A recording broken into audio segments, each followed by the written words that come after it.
Warning, the following audio transmission is based on theory and is intended for entertainment purposes only. It's Doomsday and its affiliates will not be held liable for anything your dumbass does. Listener discretion is advised.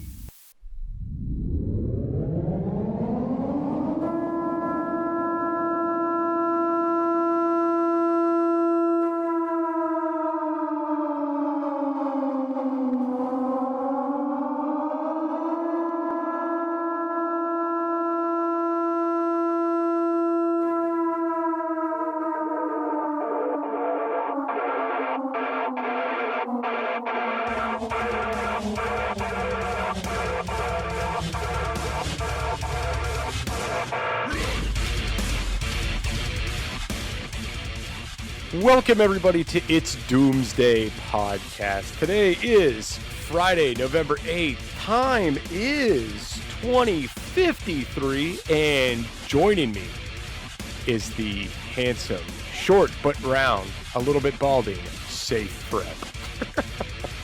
What are you doing, brother? Nothing, man. What are you doing? Just podcasting. That's all I do these days. It's just post podcast guest, No, I don't know what that's like at all. I can't find time in my schedule to get on all the podcasts that are asking me to be on there. So Is it that restrictive right now? it's bad. It's Before we dive deep into this episode tonight, so first off, ladies and gentlemen, I know everybody's been waiting for a new episode of It's Doomsday podcast for a while, and it's been taking a lot to do this, plus everything else that's going on in life, and with the recent disaster of Helene, which I promise we will cover on the show. It's been very trying to get down to the studio and make things happening. Plus, lack of a co-host has made things more difficult. Now we have Safe Prep to bless your ear holes. I can't wait to talk over you tonight. Oh, are you going to? You're gonna have plenty of opportunities. So let me start with this. First off, ladies and gentlemen, being that we were just coming back to It's Doomsday podcast, I was actually going to wait till the first of the year to do this, but here we are. We're back, and this episode is going to come to you guys ad-free. So as my gift to you of coming back with an ad-free episode, being the first episode back, your gift to me needs to be to share, like, subscribe, leave a 5-star review, share this with your friends, your coworker, your mom, your dog. If your dog's got his own TikTok channel, share it on your dog's TikTok channel, whatever you need to do. And once again, the email, it's doomsdaypodcast@gmail.com. You can add me everywhere online, on all social media, @JesterDooms. So, are you ready? I'm ready. Let's do it. All right, the big question coming back into the show. Why in the hell did you become a prepper? A raisin, I guess. A raisin? A raisin. Okay. So, because this is totally not what I thought we were talking about tonight, so I'm just off my head. When I was in Cub Scouts when I was a kid. And, do your best and be ready and all that stuff. So Tiger through Weeblo, so got out just before Boy Scout age. And then I joined Civil Air Patrol, which is an auxiliary of the Air Force, a civilian auxiliary, and they have a cadet program kind of like ROTC. They do airspace education and emergency services. So they do like 90 to 95% of the inland search and rescue missions assigned by the Air Force Rescue Coordination Center.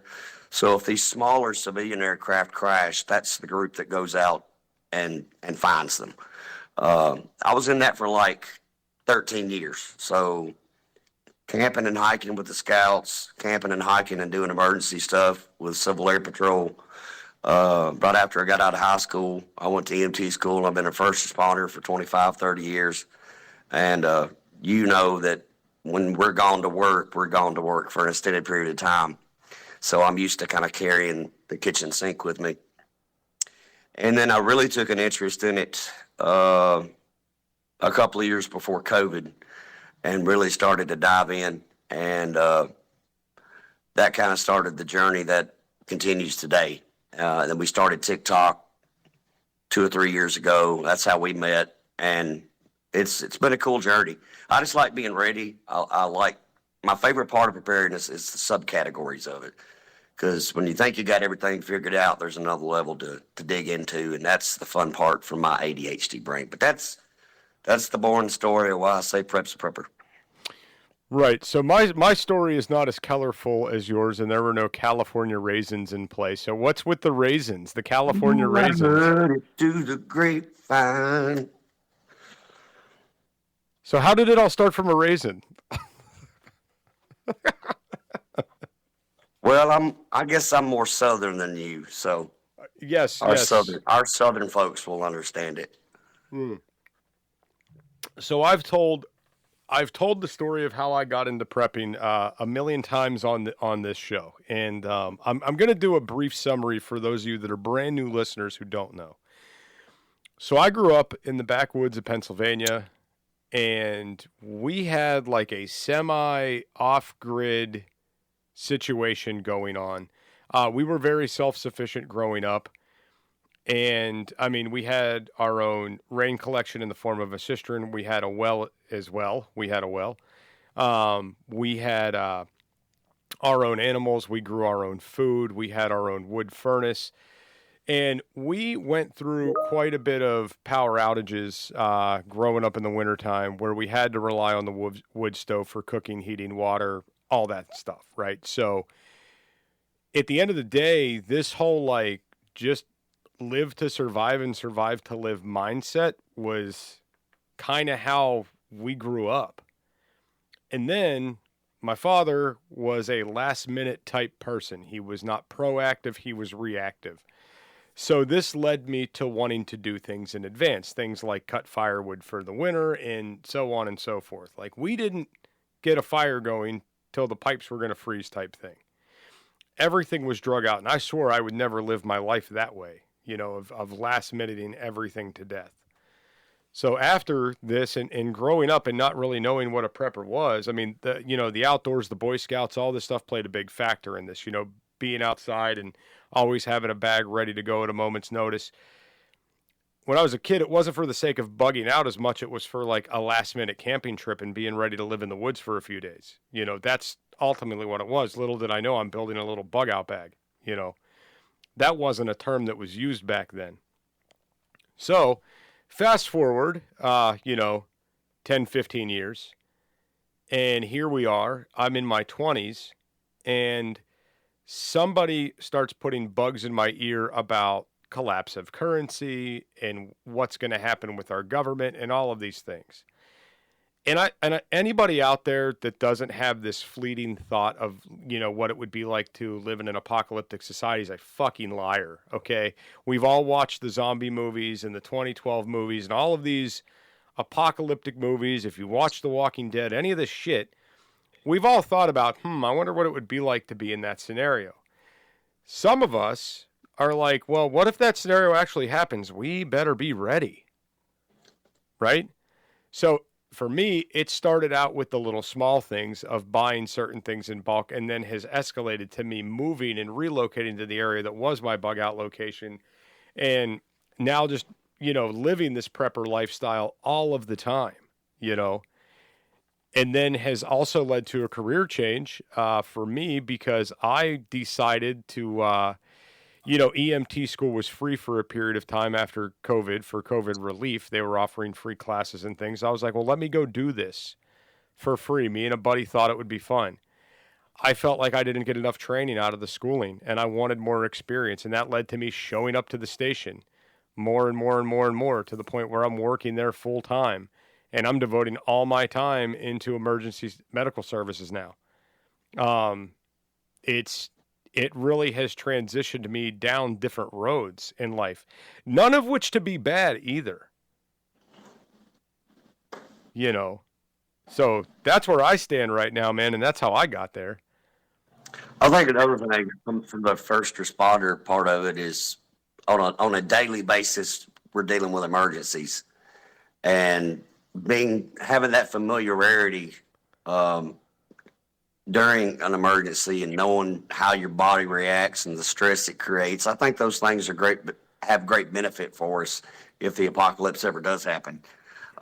Just the experience alone, man, we get a chance to see, unfortunately, how tragic and sad the world can be.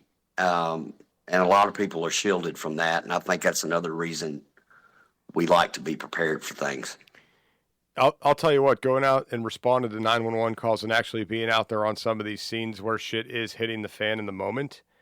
I have, because of doing the law enforcement stuff, things like that, I've always been able to remain level-headed. But I'm telling you what, this is so much more than just like false call bullshit. You know what I mean? So it's, you're all amped up going to these calls or going to these scenes or, what's coming out over the radio. And then you get there. And a lot of times, like in the law enforcement capacity that I worked, it turned out to be nothing, a lot of the time. This is quite the opposite. Sometimes you get calls and they're way worse than what they sounded, way worse than what they were dispatched, So it's another thing is we work in the agencies, we work locally, and we realize how understaffed certain departments can be, and how easily overwhelmed emergency services, law enforcement, EMS, fire, rescue can be post-disaster. It doesn't have to be post-disaster. If you have a big enough car wreck on one side of the county, half your county's resources or more are probably going to that car wreck. And if that can take out half a department or half a county's response, just imagine the big stuff. And I'm sure you guys dealt with that in North Carolina with the flooding. Oh, yeah. I mean, it was, we were overwhelmed here pretty quickly. We will get into the Helene disaster. We will do an episode dedicated to that specifically because that was bad. And never in my, obviously when, the pandemic hit, it was like, man, I'm happy to be a prepper. But when this hit, I was like, man, I'm extremely happy to be a prepper now because this is what we've been waiting for, something, an event like this. And so the second part of this episode that I want to get into is how have your preps evolved from where they were when you first started? I hate dead air. I would say, I think more than anything, finances limits us to what we can purchase. And obviously things have gotten more expensive. So, we tell people to start off with the basics, food and water and first aid kits and some medical things, just the basic preparedness stuff.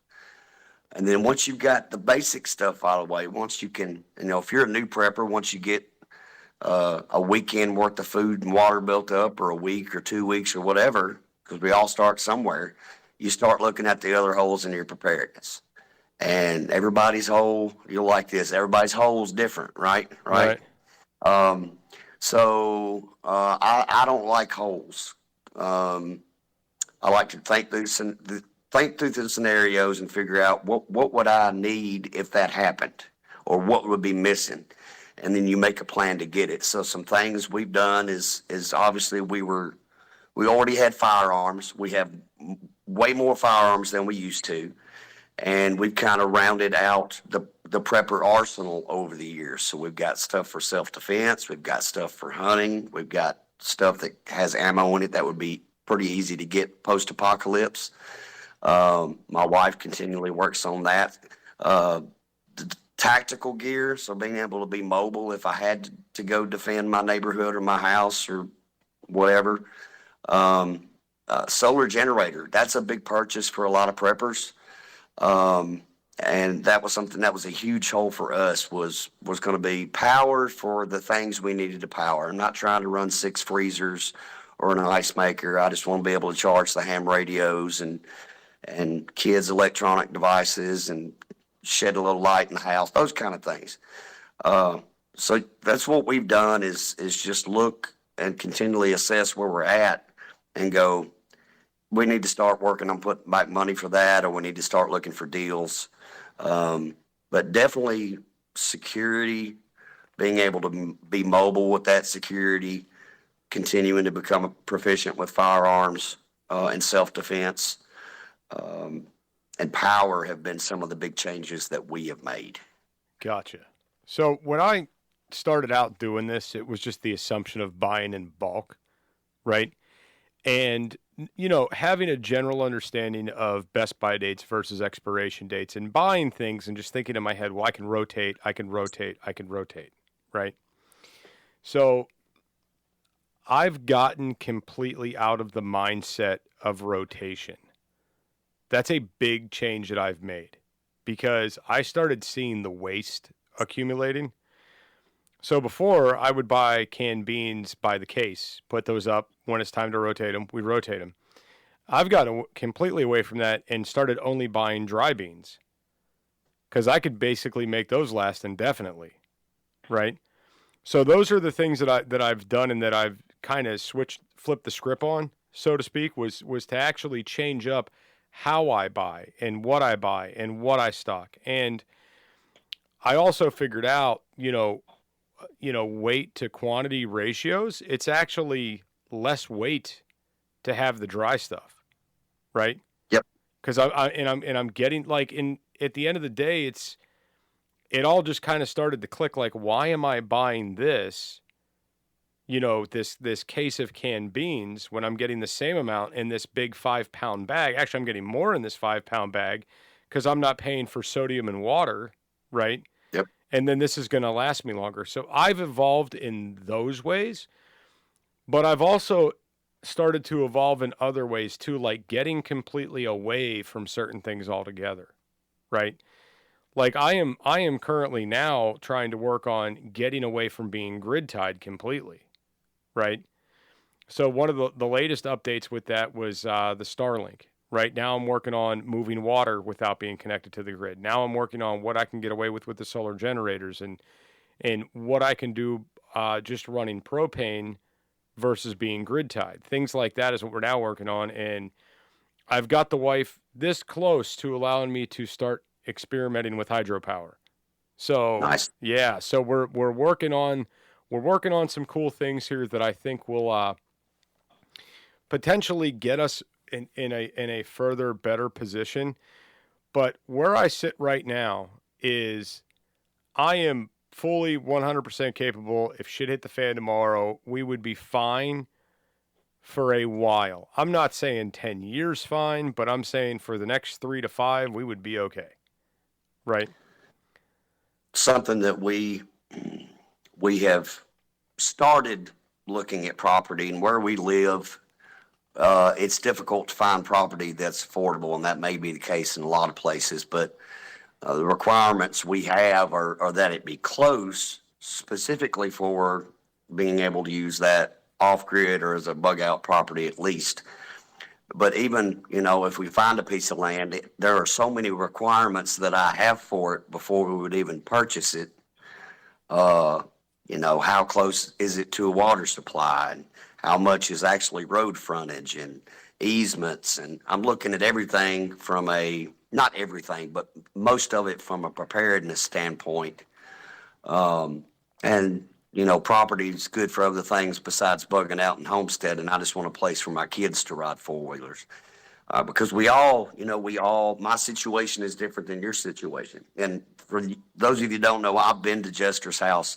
He has not been to mine yet, and I just wanted to remind him of that. But, what we're working with is different, but our goal is the same, is to be as safe and self-sufficient as we can for as many things as we can prepare for. And I'll tell you what, something else that has evolved in the realm of just how I do things, not buying things or not, trying to figure out what I need to buy. I started doing a lot with figuring out how to work with what I have.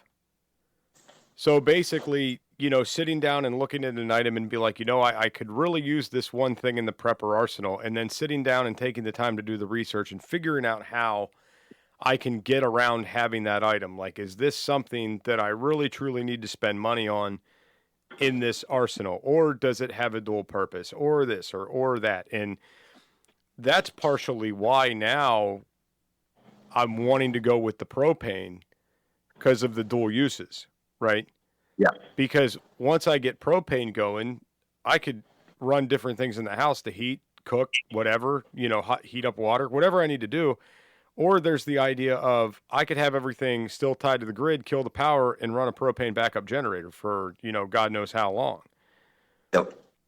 So it's this idea of trying to be dual purpose, trying to figure out a smarter way to buy things, and trying to figure out ways to get around different items. Like I used to have it in my head that I needed to have all this bottled water stocked up.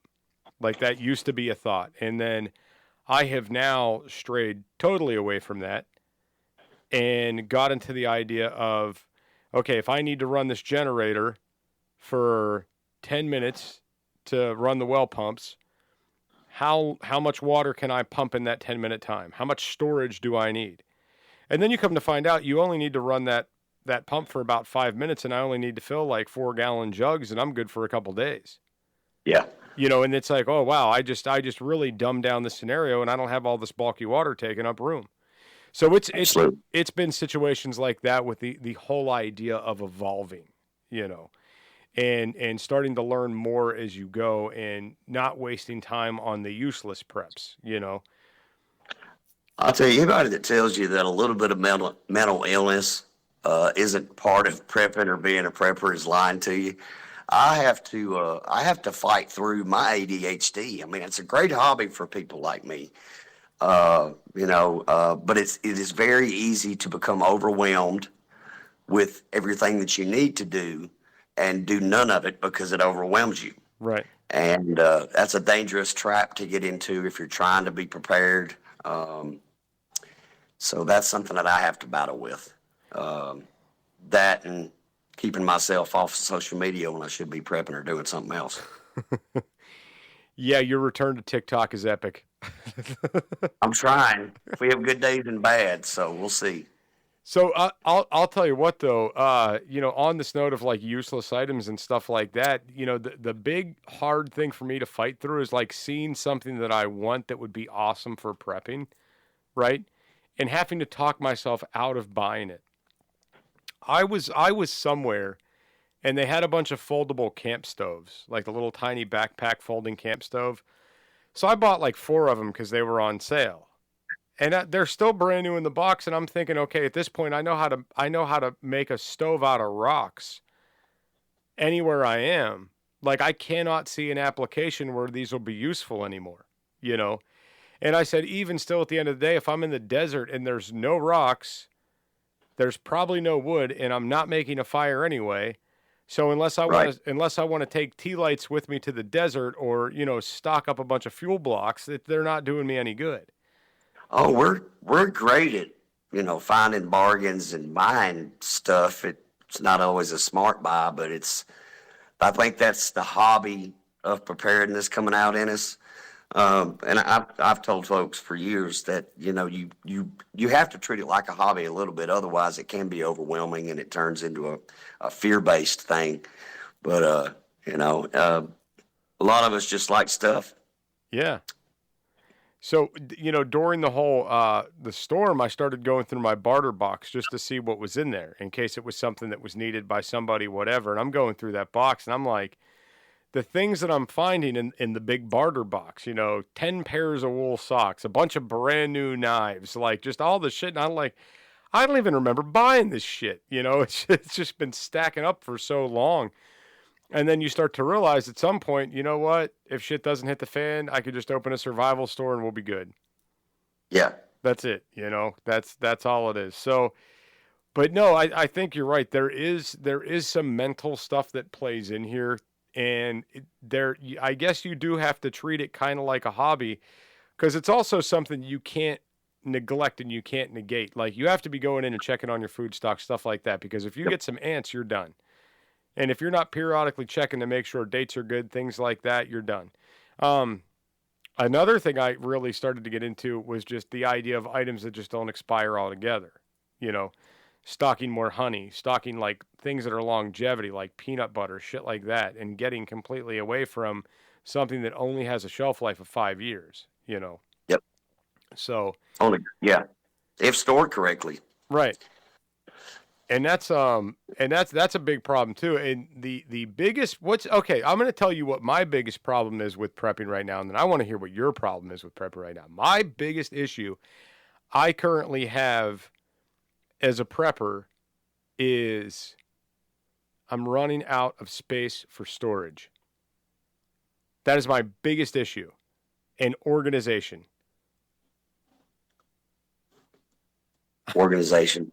it is a shit show at Safe Preps. It is and it's kind of what I was talking about a while ago. So much to do that I'm overwhelmed by it and don't do it. One of the reasons I originally came back after a 7-month break on TikTok was I was starting to go through things, getting them ready for earlier this week. And I just wanted to bring people along on that. So the water, being sure the water was still actually changing the water out was part of that. But we've got stuff, man. I've got stuff in the shed. I've got stuff in the garage. I've got stuff upstairs.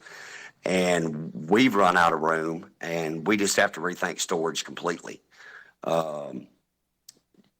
which means purchasing some stuff and making some systems that'll hold more stuff, getting rid of the stuff that we don't need, which can be hard for us as well. But I definitely get the room and organization part for sure. It's a problem here.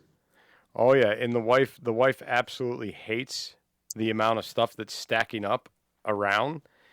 And I think that like whenever she's getting about sick of it, usually something happens. Like 4 years ago, we had the Rona, right? So now we had this recent Helene disaster. So it's like, okay, it's like about every half a decade, I need something to happen to keep her on board, right? Right. But no,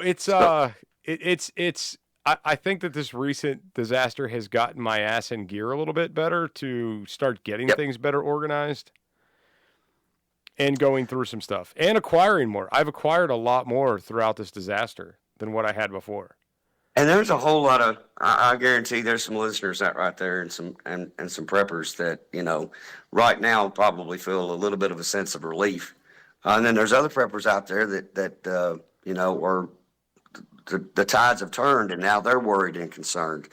And what I would say to both groups is just keep on prepping.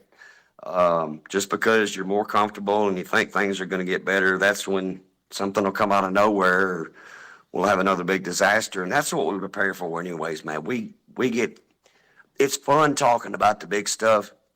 But if you're getting ready for the big stuff on a basic level, you're getting ready for the stuff that's statistically going to happen where you live, or unstatistically, like up there in y'all's area. Right. We're preparing for disasters, and the apocalypse just happens to be a big one. So keep doing what you're doing. For those listeners that are, just found this DoomsDay podcast, have just started preparing.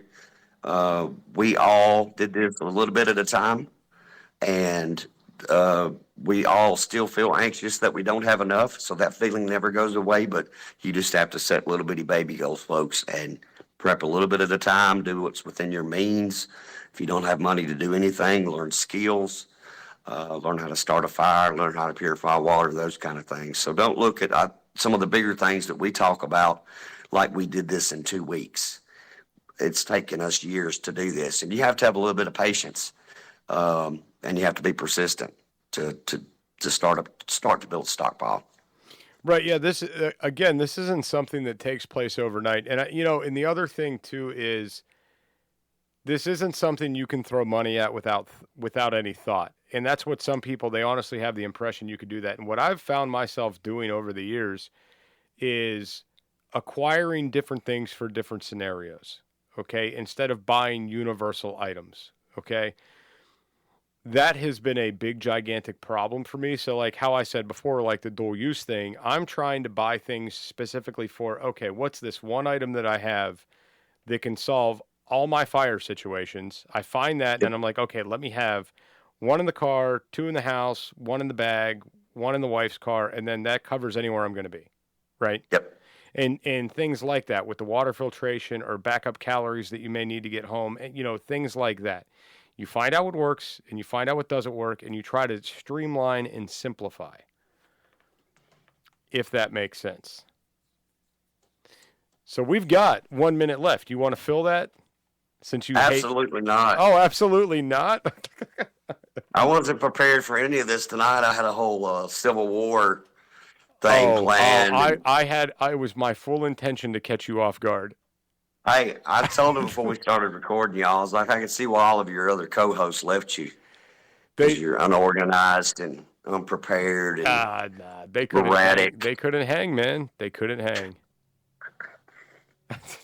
No, I've had some great co-hosts, man. But I mean, absolutely, I can't say, everybody brought something awesome to the table. I can't say anything bad about anybody. But once again, before we're out of here, guys, the email, it's doomsdaypodcast@gmail.com, and we will see you guys on the next episode. Say goodbye, Safe Prep. Later.